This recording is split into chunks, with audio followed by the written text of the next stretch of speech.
Cisco announces an unpatched code execution vulnerability for the Cisco AnyConnect VPN product. Cisco also announces some high-severity vulnerabilities that have been patched in some networking products. Cisco's unpatched vulnerability in the Cisco AnyConnect Client has a CVE rating of 7.3.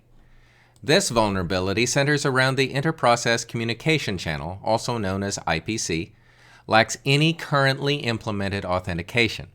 Hence, an attacker can target a VPN client and use a specially crafted IPC message to run a malicious script on the user's machine. Mitigation for this vulnerability in Cisco's revised update on November 5th is by going into the AnyConnectLocalPolicy.xml file. Locations for this file are below. Look for the bypass downloader tag. If it's false, it's vulnerable. So wipe out the false, change it to true, and then save the file, and then restart the VPN agent service. The vulnerability could allow an attacker to run scripts as the user who launched the AnyConnect client in an ongoing VPN session. This vulnerability affects all Cisco AnyConnect clients for Linux, Mac, and Windows with the above bypass downloader settings listed above. Cisco is currently working on an update to remedy the issue in the Cisco AnyConnect client. Cisco has also patched multiple high CVE vulnerabilities in a variety of products on November 2nd and 4th of this year. The highest rated vulnerabilities include the following: Cisco iOS XR Software Enhanced Preboot Execution Environment Unsigned Code Execution Vulnerability. This is for CVE 2020-3284. An unauthenticated remote attacker to execute unsigned code during the PXE boot process on an affected device. Cisco Webex Meetings Desktop App Arbitrary Code Execution Vulnerability. This is CVE 2020-3588. Cisco Webex Meetings Desktop App for Windows could allow a local attacker to execute arbitrary code on a targeted system.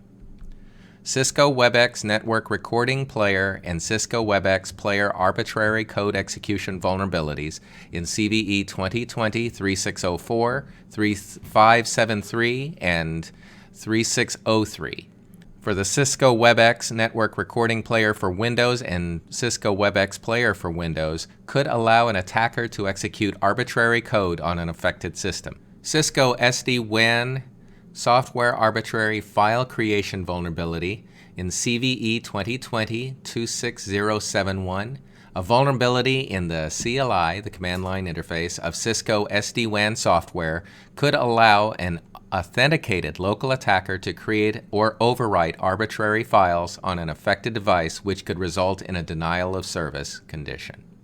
Cisco IP Phone TCP Packet Flood Denial of Service Vulnerability, CVE 2020-3574, a vulnerability in the TCP packet processing functionality of Cisco IP phones could allow an unauthenticated remote attacker to cause the phone to stop responding to incoming calls, drop connected calls, or unexpectedly reload.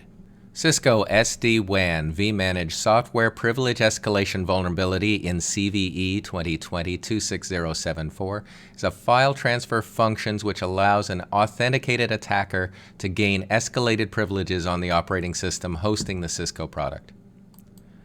Cisco SD-WAN vManage Software Directory Traversal Vulnerability in CVE 2020-26073. An unauthenticated remote attacker can gain access to sensitive information through the directory traversal. Cisco SD-WAN Software Privilege Escalation Vulnerability in CVEs 2020-3593, 3594, 3595, and 3600. An authenticated local attacker can escalate privileges to root on the underlying operating system. Cisco iOS XE Software Arbitrary Code Execution Vulnerability in CVE 2020-3417. An authenticated local attacker can execute persistent code at boot time and break the chain of trust. For more information, please see the links below.